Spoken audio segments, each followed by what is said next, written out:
안녕하세요, 느긋느긋입니다. 저는 오늘 동대문에 위치한 국립중앙의료원에 나왔습니다. 국립중앙의료원도 세워진 지 벌써 60년이 넘었는데요, 국립중앙의료원의 지난 역사를 살펴볼 수 있는 역사의 흔적이 있어서 제가 그걸 한번 소개해 드리겠습니다. 따라오시죠. 이 비석은 국립중앙의료원의 낙성을 기념하기 위해서 1959년에 세워진 기념비인데요, 이 기념비만 봐도 국립중앙의료원이 어떤 경위를 거쳐서 이곳에 세워지게 됐는지 확인할 수가 있습니다. 글자를 한번 쭉 읽어볼까요? 합동건설 기념비 국립중앙의료원. 이 병원은 대한민국과 국제연합 한국재건단 및 스칸디나비아 3개국의 공동사업으로 건설되다.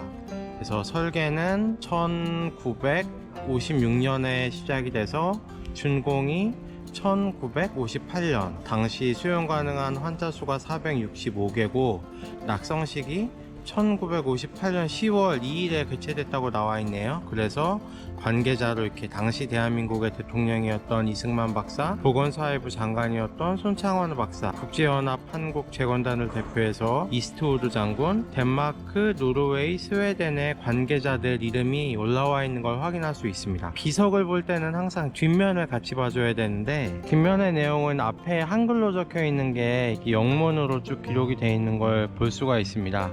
한 가지 말씀드릴 거는 여기 United Nations Korean Reconstruction Agency, 이게 국제연합 한국재건단의 영문 표기인데 이 앞글자를 따서 편하게 운크라라고 부르기도 해요. 그래서 혹시 어디서 운크라라는 걸 보시면 그게 국제연합 한국재건단을 뜻하는 거구나 라고 알고 계시면 될 것 같습니다. 그래서 저 뒤에 기념비에서 확인했듯이 이 국립중앙의료원이 1958년에 여기 세워졌다는 걸 확인할 수가 있었는데, 그리고 대한민국 정부하고 국제연합 한국재건단하고 노르웨이, 스웨덴, 덴마크 3개국이 공동으로 지었다는 내용도 확인할 수가 있었습니다.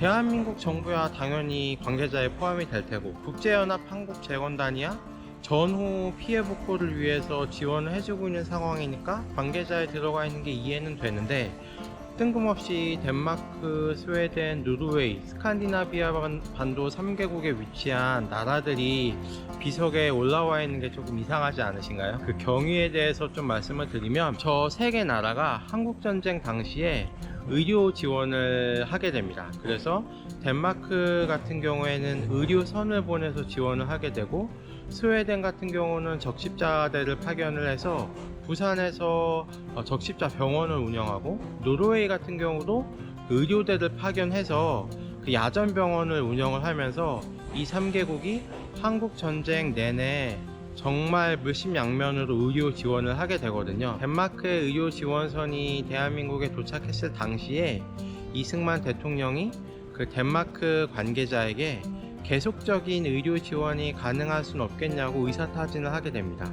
여기에 대해서 덴마크, 노르웨이, 스웨덴, 스칸디나비아 3개국이 긍정적으로 반응을 하면서 의료 지원을 어떻게 할까에 대한 방안들을 모색을 하게 되는데, 결국에 이 동대문에 국립중앙의료원을 지어주는 것으로 1956년에 협정을 체결하게 되죠. 그리고 2년간의 건설 기간을 거쳐서 번듯한 의료원이 동대문에 자리하게 되는데, 이 노르웨이, 스웨덴, 덴마크가 단순히 이 건설 비용이랑 그 운영비만 지원하는 게 아니라 직접 의사와 간호사까지 파견을 해서 선진 의료 기술을 당시 한국인 의사나 간호사들이 배울 수 있는 교육의 기회도 제공하는 등 굉장히 많은 부분에 있어서 지원을 아끼지 않습니다. 기념비를 가만히 보고 있으면 재미있는 점을 좀 몇 가지 찾을 수가 있어요.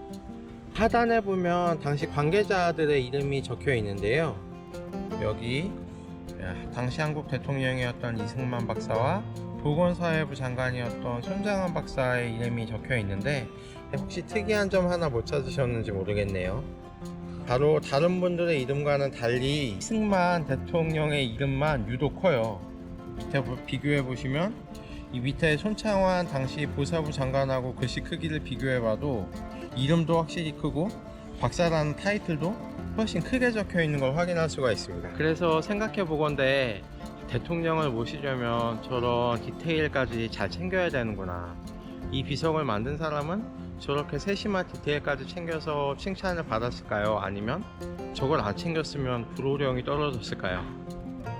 그것까지는 알 수는 없지만 처세를 하려면 어떻게 해야 되는구나. 저는 비석을 보면서 이걸 느꼈습니다. 비석도 마치 올해가 세워진 지 60년이 되는 해예요. 60년 동안 고생 많으셨습니다. 오늘 동대문 국립중앙의료원에서 말씀드릴 거는 여기까지고요. 제 영상이 마음에 드셨다면 좋아요와 구독 버튼 한 번씩 꼭 눌러주세요. 그러면 다음 영상으로 찾아뵙겠습니다. 감사합니다. 끝.